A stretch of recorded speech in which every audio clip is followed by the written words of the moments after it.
नमस्कार सर, मेरा नाम राजू है। काफ़ी लोगों का क्वेश्चन ये होता है कि मैं 10,000 का या 5,000 का एसआईपी कर रहा हूँ और अभी अच्छा खासा रिटर्न हो गया है, तो क्या करूँ? उसको निकाल लूँ? मान लो कि 10 साल से कर रहे हैं, अच्छा खासा रिटर्न आ गया और अब परफॉर्म नहीं कर रहे हैं, तो क्या दूसरे में स्विच कर जाऊँ? अगर आपके पास mid cap small cap category का है और एएम 5,000 करोड़ से ऊपर है और वो अगर फंड किसी साल परफॉर्म ना भी करे, तो आप सोचेंगे कि यार दूसरे एएमसी में जो अच्छा परफॉर्म कर रहा है उसमें स्विच कर जाऊँ। ऐसा नहीं करना है। आप सोचेंगे कि ये परफॉर्म नहीं कर रहा है तो उसमें चला जाऊँ। हो सकता है कि उस साल जिसमें आप स्विच करके जा रहे हैं वो परफॉर्म नहीं करेगा, तो क्या करेंगे? टॉप 10 में भी आपका फंड अगर आता है ना, तो समझिए कि अच्छा है। कोई एक साल कोई परफॉर्म नहीं करेगा, कोई दूसरे साल कोई और नहीं परफॉर्म करेगा। ऐसा नहीं कि एसबीआई स्मॉल कैप हमेशा टॉप पे रहेगा हर साल, निपॉन स्मॉल कैप हमेशा टॉप पे रहेगा। कभी एचडीएफसी आगे आ जाता है, कभी डीएसपी आगे आ जाता है, कभी आईसीसी आगे आ जाता है। ठीक है, तो इस तरह से ऊपर नीचे चलते रहता है। आपने अगर एएम देख करके मिड कैप स्मॉल कैप में डाइवर्सिफाइड इक्विटी में पैसा लगाया है, तो थोड़ा बहुत परफॉर्म ना भी करेगा दूसरे कैटेगरीज, दूसरे एमसी के तुलना में, दूसरे स्कीम के तुलना में, तो भी आपको कंटिन्यू करना है। इसी को देखते हुए हमने पिछले 14 साल से जो मेरा निपॉन ग्रोथ फंड चल रहा है, हमने कभी तो चेंज नहीं किया। ना कि टॉप 10 में, बॉटम में भी आया हमारा फंड, लेकिन फिर भी हम करते रहे। अभी टॉप 5 में है। टॉप 5 टॉप 6 में हो तो भी आपका फंड अच्छा करेगा, वेल्थ क्रिएशन कर पाएंगे।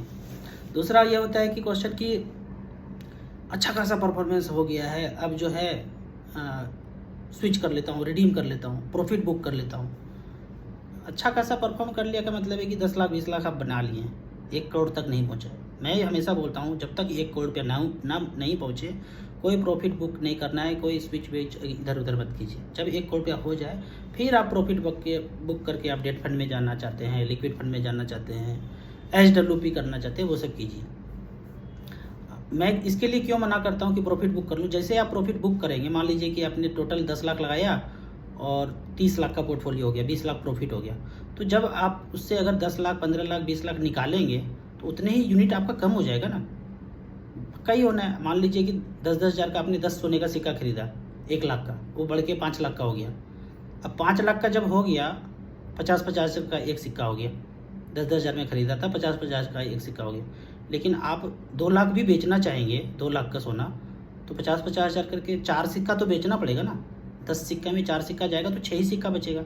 उसी तरह म्यूचुअल फंड का यूनिट आप सेल करना चाहेंगे प्रॉफिट वाले पैसे को, तो उतना यूनिट तो आपका जाएगा। जब भी बेचेंगे तो आपका यूनिट कम होगा।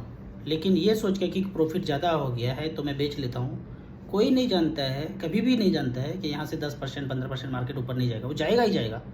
हो सकता है किसी साल आपको निगेटिव रिटर्न दिखता हुआ नज़र आएगा, लेकिन जब बढ़ेगा तो फिर आप उसमें री इन्वेस्ट नहीं कर पाएंगे। कोई नहीं कर पाता है साधारण इन्वेस्टर, ये सोच के कि मार्केट गिरेगा तो मैं लगाऊंगा, नहीं लगा पाते हैं।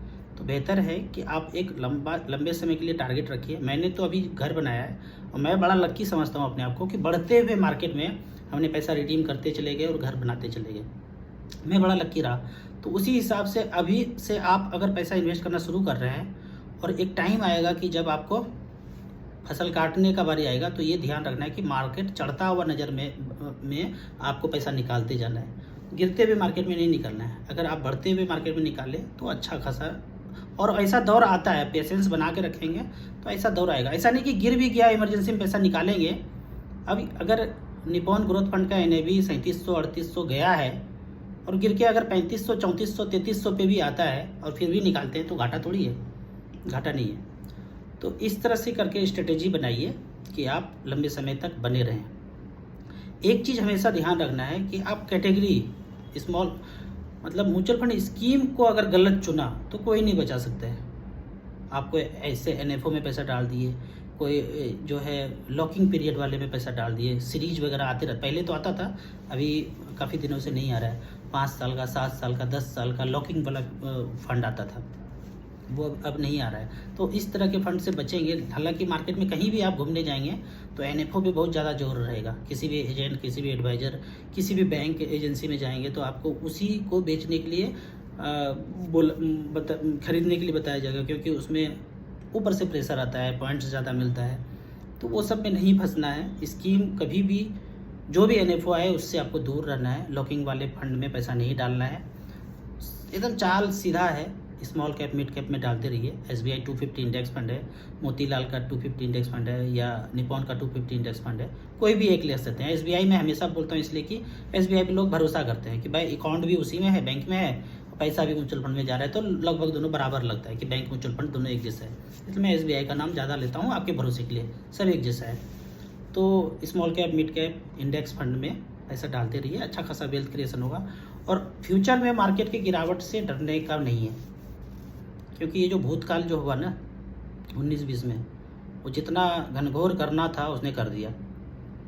अब जो भी चाल चलने जा रहा है उसका पहले से जो है 10-20 लाख 1 करोड़ 2 करोड़ व्यक्ति जो है उसको देख रहा है, और कोई भी चाल चलने के पहले उसका भंडा फोड़ हो जाता है। तो बड़ा गिरावट बड़ा मुश्किल है।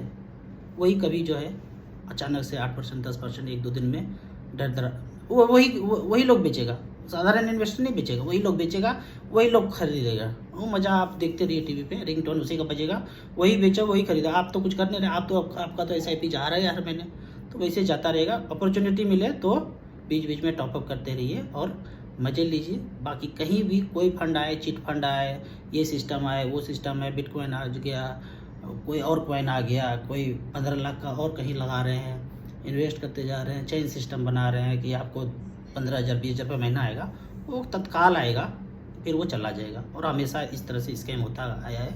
नहीं पढ़ना है उसमें, सिंपली आप SIP में पैसा इन्वेस्ट करते रहिए और टारगेट रखिए 1 करोड़ का, बनेगा ही बनेगा। बहुतों का बना है, सबका बनेगा, क्योंकि वो पैसा पूरे मार्केट में आपका घूम रहा है और मिला जुला के सब हम ही लोग का पैसा है। तो इन्वेस्टर के बीच अगर आप उसमें हिस्सेदारी रहते हैं तो इन्वेस्टर को लौट के पैसा आएगा। तो SIP म्यूचुअल फंड में बने रहिए। Thank you so much.